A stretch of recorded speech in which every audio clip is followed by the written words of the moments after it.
একজন সদ্য সম্পর্ক থেকে বেরিয়ে ফের নতুন সম্পর্কে জড়িয়েছেন এবং অন্যজন বর্তমানে বিয়ে করে বেশ সুখেই সংসার করছেন।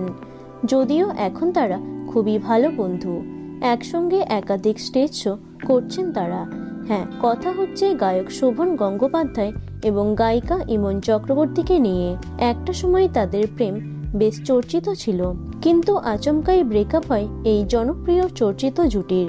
তবে কেন বা কার জন্য তাদের ব্রেকআপ হয়েছিল তা অনেকেরই অজানা। দীর্ঘদিন প্রেমের সম্পর্কে ছিলেন শোভন এবং ইমন।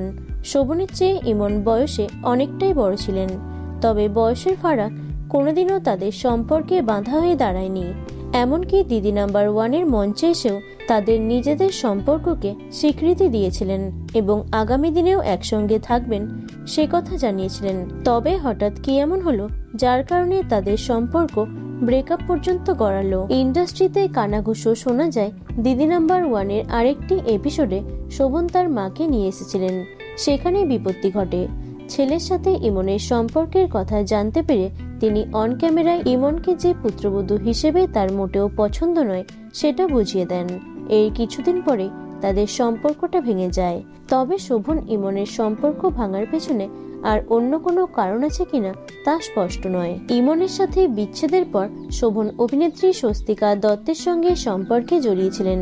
তবে 3 বছর সম্পর্কে থাকার পর চলতি বছরের এপ্রিল মে মাসে শোভন স্বস্তিকার সম্পর্কেও ভাটা পড়ে। শোনা গেছিল প্রাক্তন ইমন নাকি ফিরে এসেছে শোভনের জীবনে। যদিও সেসব নিয়ে শোভন বা ইমন কেউই কোনো মন্তব্য করেননি। বর্তমানে নীলাঞ্জনের সাথে বেশ সুখেই সংসার করছেন ইমন।